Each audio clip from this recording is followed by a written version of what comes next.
The HOA president cornered my 9-year-old at the bus stop, declaring public school pickup a members-only privilege and demanding cash on the spot, and then she didn't. Know the man standing. Beside that little girl was the town's police chief.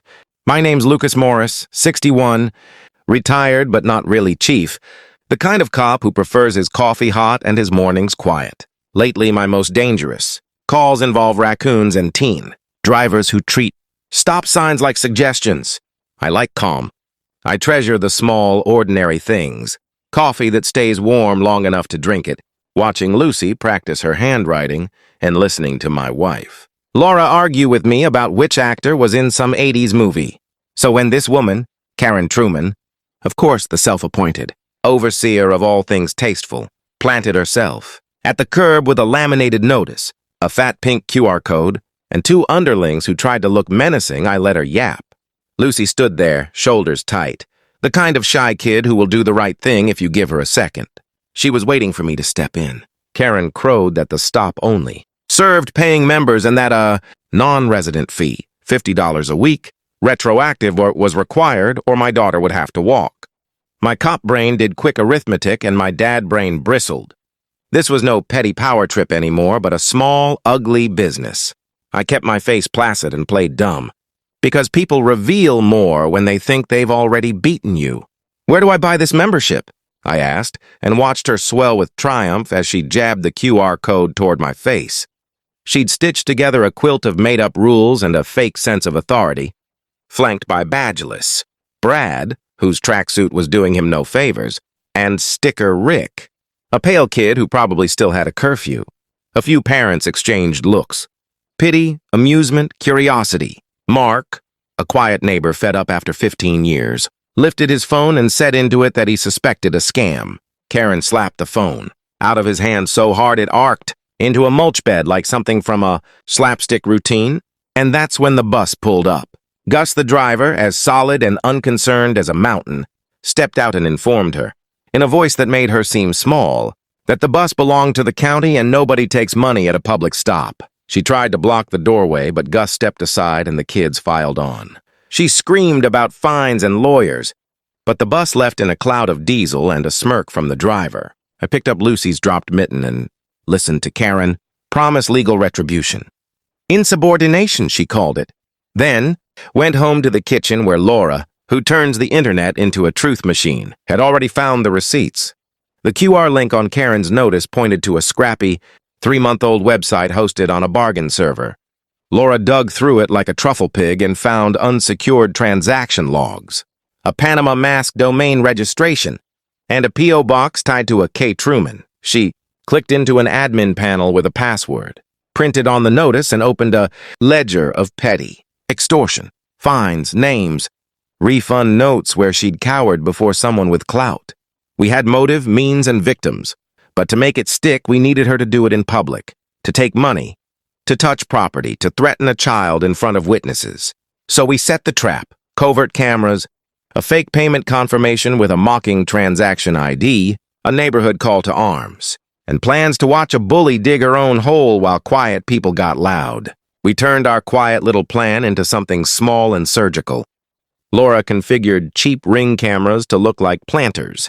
Mark volunteered his garage as a drop point for a dummy payment, and I dusted off old cop instincts that don't rust away, no matter how long you're retired. We prepared a fake membership, receipt with an obviously silly transaction number, TRN, and a phony confirmation email routed through a burner account Laura set up in under 10 minutes. It was so stupid it practically dared someone to take the bait. That evening, under a brass streetlight that made everything look more honest than it was, we placed a hidden mic in the bushes and a camera inside a paper coffee cup on Mark's porch. Neighbors who'd had enough texted the group chat and promised to be there at noon the next morning, not to start a fight, just to be witnesses. I felt odd pretending to be anything but Lucas the dad, but the officer in me recognized that evidence sometimes needs coaxing.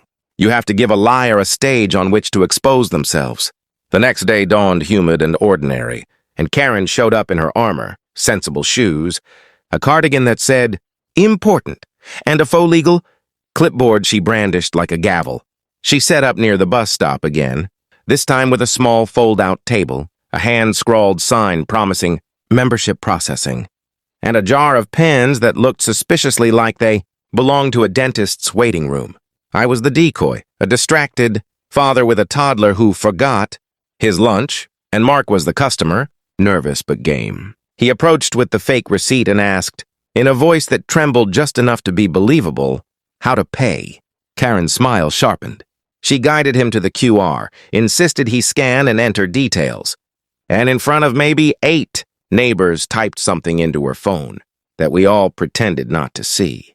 At that precise moment, Laura, who'd taken up position across the street with her camera phone, trembling because she hates confrontation but loves truth, whispered into the mic for me to move. I stepped forward, calm as a man doing a coffee run, and asked for a paper copy of the membership agreement, a simple request that changed everything.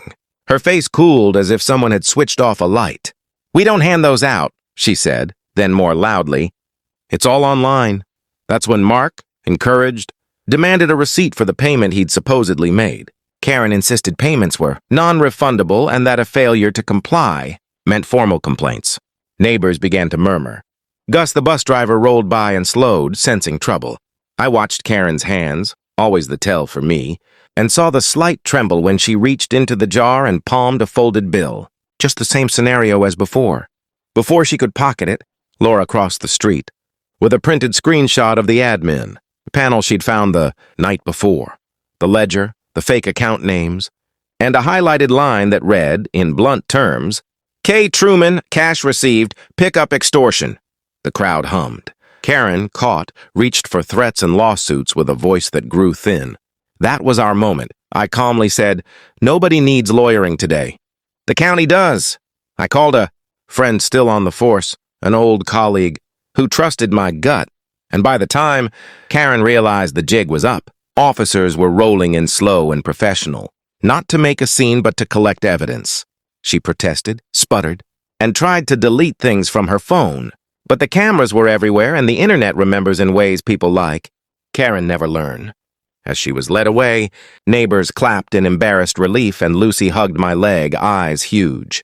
We'd wanted not just to humiliate her, but to stop her from preying on small families with threats and fake bylaws. Standing there with the bus idling and kids chattering, I felt the peculiar mix of exhaustion and relief that comes from having done the right small thing in public view.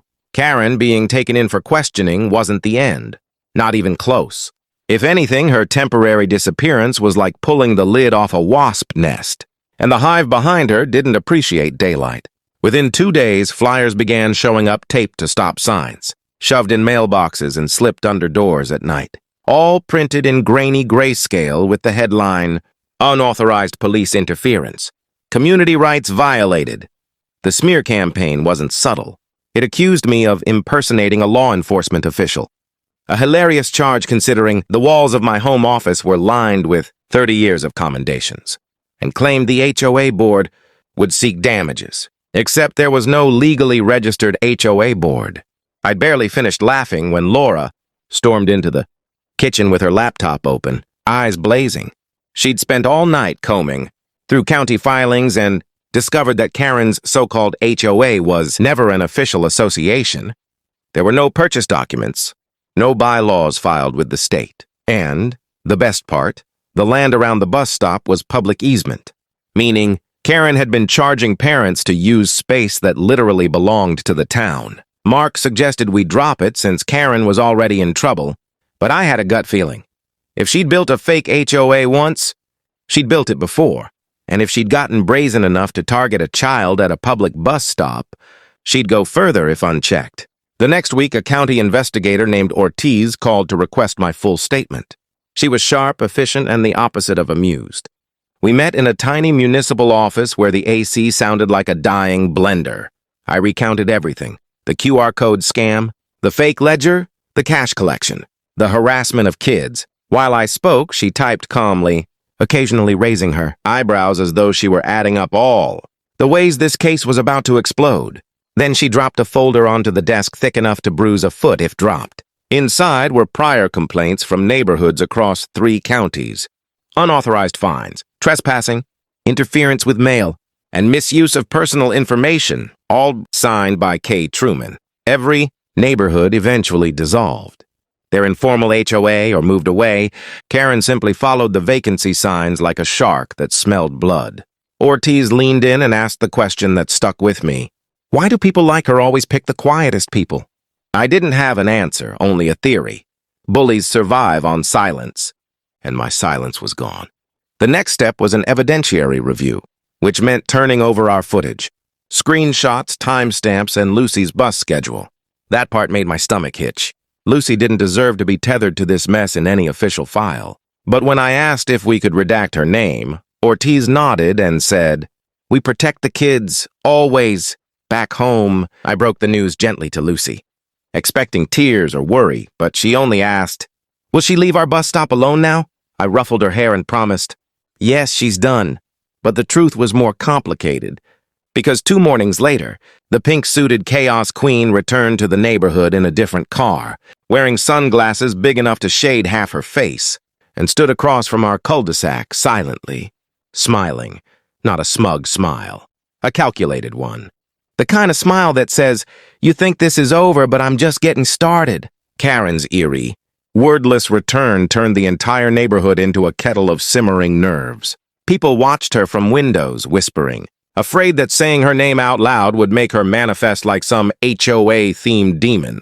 She didn't confront anyone directly, which somehow made it worse. She simply lurked, jotting notes on a clipboard and photographing houses, driveways, even garden hoses positioned too close to the sidewalk. It was like watching someone sharpen a knife in slow motion. I wasn't intimidated, just irritated that she thought surveillance would scare us back into submission. Ortiz, the county investigator, told us to document everything and avoid provocation until charges were finalized. Laura, fueled by spite and iced coffee, printed out a 3-foot poster and taped it on our garage. "No fake HOA fees. Stop trespassing. Everything is recorded." Karen read it with an expression, like someone sniffing old milk. The drip of absurdity escalated the next morning, when we woke to find our mailbox duct-taped shut with a note that read, "Delivery privilege suspended until outstanding dues are cleared." Lucy found it first and thought it was some kind of prank. Laura nearly combusted. That was federal interference with mail, a felony. I photographed it from every angle and sent it straight to Ortiz. She replied within minutes, "Do not confront. Keep recording. This is escalating in our favor." Around 5 p.m. that same day, Karen strode down our driveway with 2 men in black jackets, wearing shiny metal badges clipped to their belts. They stood stiffly, arms crossed, as Karen declared in her most theatrical voice, "Mr. Morris, you are now in violation of Community Code Chapter 7. You are being taken into custody." I stared at them, then at her, then back at them. The badges looked real at first glance, until I noticed the emblem. Instead of the county seal, it had an eagle that looked suspiciously like the logo from a tactical flashlight company. "Gentlemen," I asked, voice smooth, "what department are you with?" One of them puffed his chest and said, "Neighborhood Compliance Enforcement." Laura, from behind me, muttered, "That's not a thing!" Karen snapped, "It is very much a thing," and motioned toward me dramatically. "Escort him." When they stepped forward, my training switched on like a breaker flipping. I pulled out my wallet, not hurried, not loud, and opened it just enough to reveal my badge. Then my voice changed into what every rookie cop learns on day 1, quiet authority. "Before you lay a hand on me, I need both of your full names, badge numbers, and the legal statute that gives you arrest powers on public property." The 2 men froze. Karen blinked. In that brief, perfect silence, Laura took out her phone and narrated loudly, "Just for the record, we are currently being approached by 2 unidentified individuals claiming to be law enforcement." The men panicked. One tried to cover his face with his jacket. The other bolted toward a car that had no license plates. Karen screamed, "Stop them! They work for me!" They didn't. They peeled out so fast they clipped the curb and left behind a hubcap. Karen, red and shaking, yelled, "You can't intimidate me! I know my rights." I held up my badge fully now and said, very calmly, "Good. Then you know, impersonating an officer carries jail time." The color drained from her face. And that was the moment, the precise second, when she realized she hadn't just picked the wrong family, She picked the wrong profession.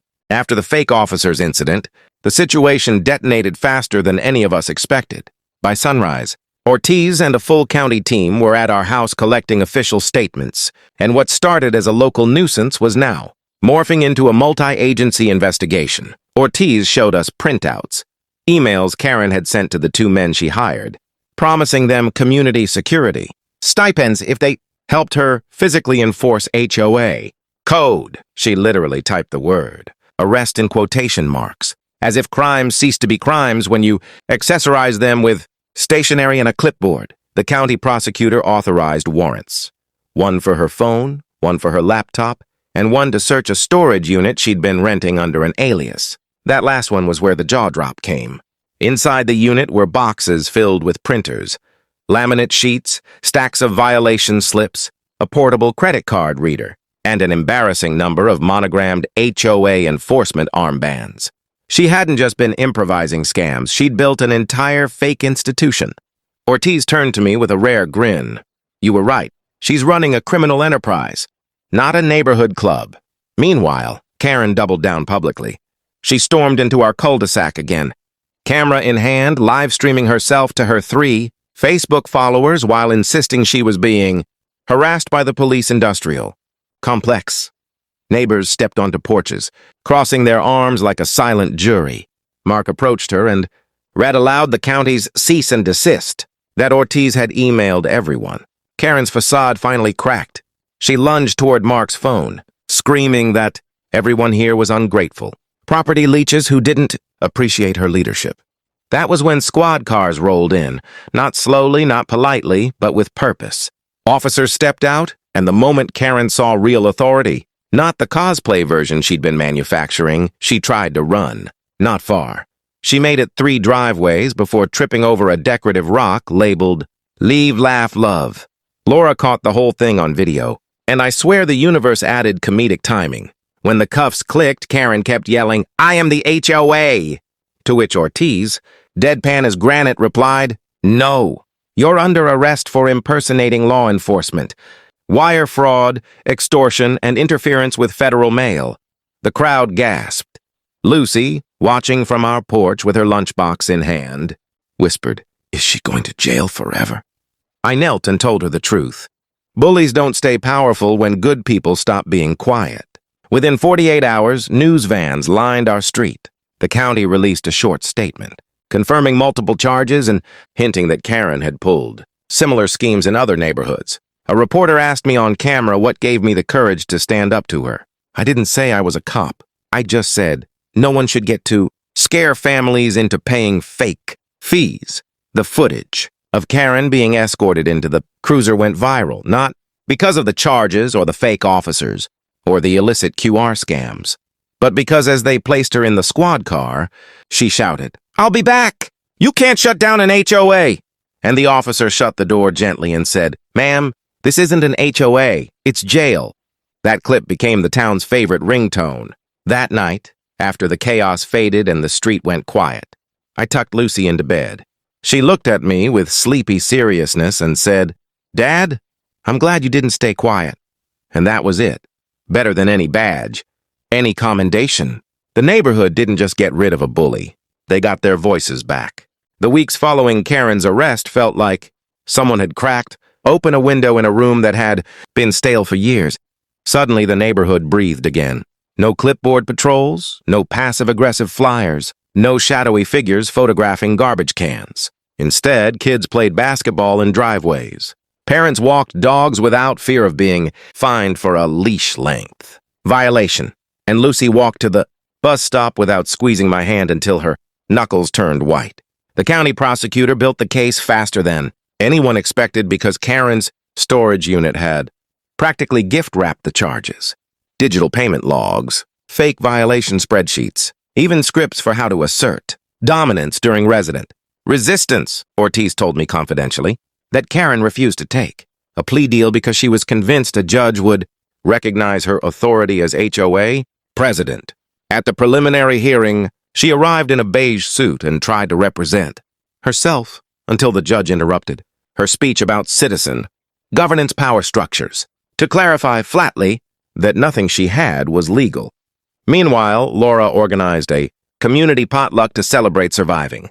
What we now refer to only as the clipboard era. Marco grilled burgers like a man making up for decades of swallowed irritation, and neighbors kept stopping to shake my hand, thanking me for standing up. Truth is, I didn't do anything extraordinary. I just refused to be silent. The real victory was watching everyone realize they never needed permission to protect themselves from a bully. A month later, we received an official letter. Karen pleaded guilty to multiple charges, including impersonating an officer, attempted fraud, and mail interference. She'd spend time in county jail, then face probation and mandatory psychiatric evaluation. When I told Lucy, she asked if Karen would come back and try to take over another neighborhood. I told her the truth.